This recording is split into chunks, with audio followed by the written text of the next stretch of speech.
Assalamualaikum warahmatullahi wabarakatuh. Waalaikumsalam warahmatullahi wabarakatuh. Di sini kami dari kelompok 5A akan mempresentasikan tugas mitigasi bencana, rencana kontingensi bencana gunung meletus atau Merapi. Di sini anggota kelompoknya ada Raffi Aditya, Yusuf Alfarid, saya sendiri Fatih Afri, Ramdan Mulyana, Damar Pinanti, dan Iqbal Mintang. Pendahuluan, perencanaan kontingensi bencana merupakan proses menyusun rencana untuk mengantisipasi dan respon terhadap situasi tak terduga atau darurat atau dikenal sebagai rencana tanggap darurat. Rencana kontingensi biasanya dilakukan untuk berbagai kondisi seperti bencana alam, kedaruratan bencana, gangguan terhadap aktivitas normal dan memenuhi kebutuhan pada saat bencana. Perencanaan kontingensi perlu mutakhirkan secara berkala untuk menyesuaikan dengan situasi terkini. Rencana ini juga perlu diuji dan direvisi secara berkala. Untuk menyusun rencana kontingensi, Anda dapat menetapkan skenario dan tujuan, menetapkan tindakan teknis dan manajerial, menerapkan sistem dan tanggapan dan pengarahan potensi, menepati peran dan tugas dan peran setiap pelaku. Selanjutnya ada maksud dan tujuan. Rencana kontingensi erupsi Gunung Merapi merupakan arahan bagi pemerintah Kabupaten Magelang dan masyarakat dalam penyelenggaraan pengurangan risiko bencana Gunung Merapi. Rencana kontingensi erupsi Gunung Merapi disusun jangka waktu 2 tahun dan dievaluasi paling singkat setiap 1 tahun, berlaku selama setiap 2 tahun direview. Rencana kontingensi ini dapat digunakan sebagai landasan operasional dan strategis dalam penanganan darurat bencana Gunung Merapi dan tujuan untuk menurunkan resiko bencana erupsi Gunung Merapi, memberi perlindungan kepada masyarakat tepatnya di wilayah Kabupaten Magelang, Provinsi Jawa Tengah. Ruang lingkup rencana kontingensi erupsi Gunung Merapi mencakup kebijakan, strategi, manajemen, upaya, dan koordinasi dalam penanganan darurat Gunung Merapi di wilayah Kabupaten Magelang, Provinsi Jawa Tengah. Selanjutnya ada gambaran umum wilayah keadaan geografis. Kabupaten Magelang secara geografis terletak di tengah Provinsi Jawa Tengah, dikelilingi oleh beberapa gunung dan sungai, salah satunya Gunung Merapi, sehingga wilayah ini rawan terjadinya bencana alam gunung meletus. Kondisi seperti ini menjadikan sebagian wilayah Kabupaten Magelang merupakan daerah tangkapan air sehingga menjadikan tanah yang subur karena berlimpahnya sumber daya air dan sisa abu vulkanis. 2. Keadaan tipografi. Wilayah Kabupaten Magelang secara topografi merupakan dataran tinggi yang berbentuk menyerupai cawan karena dikelilingi oleh 5 gunung, yaitu Gunung Merapi, Merbabu, Andong, Telomoyo, Sumbing, dan Pegunungan Menoreh. 2 sungai besar mengalir di tengahnya, Sungai Progo dan Sungai Elok, dengan beberapa cabang anak sungai yang bermata air di lereng gunung-gunung tersebut.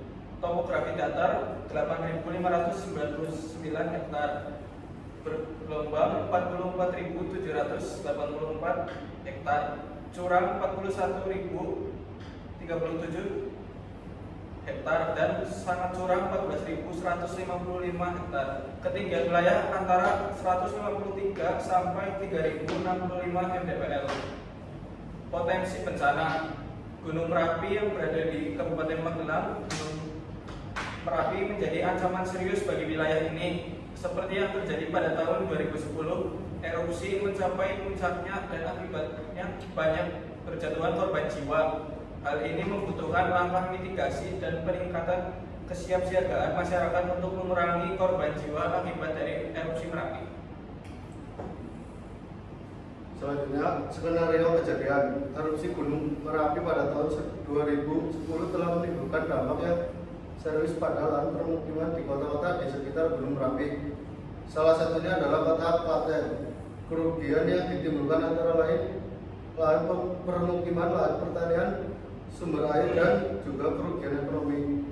Dengan kondisi tersebut, diperlukan adanya kebijakan dari pemerintah mengenai rehabilitas dan relokasi permukiman penduduk di Kabupaten Klaten yang terkena erupsi Gunung Merapi dengan mempertimbangkan bencana tata ruang sebagai dasar penetapan lokasi yang aman untuk permukiman. Melihat kerugian yang ditimbulkan erupsi Gunung Merapi tidaklah kecil, maka perlu adanya upaya penanggulangan bencana erupsi Gunung Merapi untuk mengurangi kerugian tersebut. risiko bencana, beberapa desa di lereng Merapi bagian atas telah menjalin kerjasama dengan desa di bagian bawah sebagai tempat pengungsian. Istilah ini kemudian disebut sebagai sister village atau desa paseduluran. Desa paseduluran didefinisikan sebagai sebuah ruang layaknya saudara antara desa yang berada di daerah bencana dengan desa yang bebas bencana, sehingga bila terpaksa harus mengungsi maka tujuannya ke tempat sedulurnya atau saudaranya.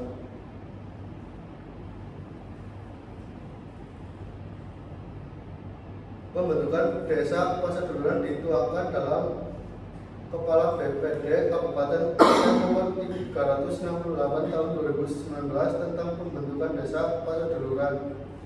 Dalam SK disebut bahwa desa Balarante sebagai desa asal pengungsi bekerjasama dengan desa Kebon Dalam Lor sebagai desa penyangga. Di Kabupaten Klaten ada 13 desa asal pengungsi yang seluruhnya dari Kecamatan Pemalang serta 26 desa penerima pengungsi yang merupakan desa-desa di sekitar shelter pengungsian. Penerapan program Sister Village merupakan salah satu bentuk dari kapasitas dan kesiapsiagaan masyarakat terhadap mitigasi bencana erupsi Gunung Merapi. Selanjutnya dampak lingkungan. 1. Aliran konvektif dan lava, material vulkanik panas menghancurkan ekosistem hutan, vegetasi dan habitat satwa liar di lereng gunung. 2. Hujan abu vulkanik, abu menyebar hingga puluhan kilometer, mengganggu kualitas udara, mencemari air, dan merusak tanah pertanian. 3. Perubahan bentang alam. Erupsi besar misal 2010 mengubah morfologi puncak dan lembah sungai, misal Kali Kocode dan Kali Gendol.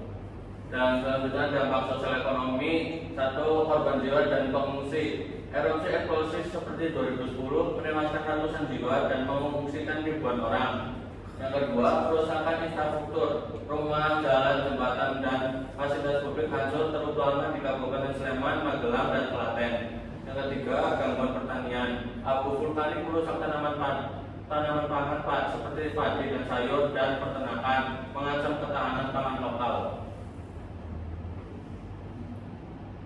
Kebijakan dan strategi kebijakan. Pemerintah Kabupaten Magelang telah menyusun rencana kontingensi erupsi Gunung Merapi.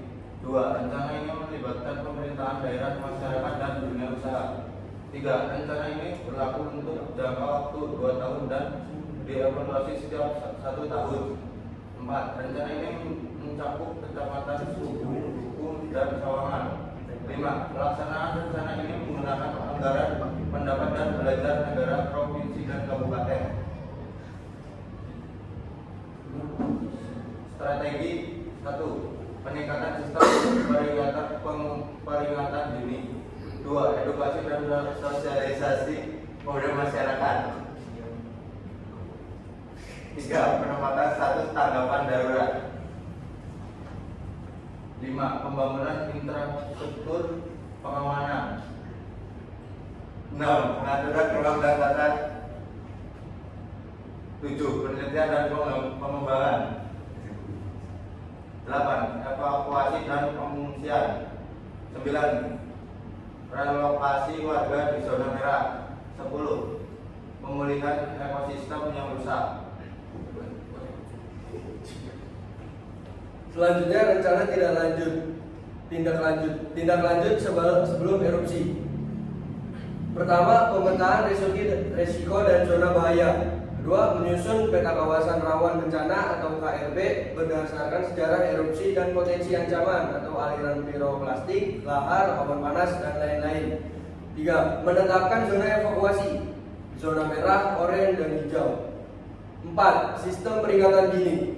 5. Memperkuat jaringan pemantauan aktivitas vulkanik seperti seismograf, GPS, kamera thermal, dan gas sensor.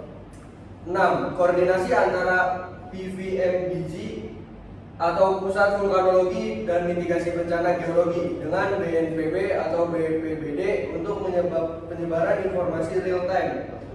Selanjutnya tindak lanjut saat erupsi. 1. aktivasi posko komando. 2. Membentuk tim tanggap darurat terpadu seperti TNI, Polri, relawan, dan tenaga medis. 3. Pemantauan 24 jam oleh PVMBG untuk update status gunung. 4. Evakuasi mendesak. 5. Memberikan perintah evakuasi wajib kepada warga di zona merah. Selanjutnya rencana tindak lanjut pasca erupsi. 1. Asesmen kerusakan. 2. Melakukan survei dampak erupsi, infrastruktur rusak, lahan terendam lahar, dan lain-lain. 3. Identifikasi kebutuhan rehabilitasi jangka pendek dan panjang. 4. Rehabilitasi lingkungan. 5. Normalisasi aliran sungai dari material vulkanik untuk mencegah banjir lahar. 6. Penanaman vegetasi penahan erosi di lereng gunung. 7. Pemulihan ekonomi masyarakat. 8. Program bantuan tunai atau sembako untuk warga terdampak. 9. Pelatihan usaha alternatif bagi petani atau peternak yang kehilangan mata pencaharian. 10. Evaluasi dan peningkatan sistem. 11. Peningkatan teknologi pemantauan drone sensor canggih. 12. Psikososial konseling trauma pasca bencana bagi korban dan pengungsi. Selanjutnya mitigasi jangka panjang. 1. Pembangunan infrastruktur tahan bencana. 2. Jembatan tahan lahar, saluran pengalir material vulkanik. 3. Penegak aturan zonasi. 4. Melarang pembangunan permukiman di zona merah. 5. Penelitian dan pengembangan. 6. Kolaborasi dengan ahli vulkanologi internasional untuk studi risiko erupsi. Sekian dari kelompok kami, kurang lebihnya mohon maaf. Wassalamualaikum warahmatullahi wabarakatuh. Waalaikumsalam.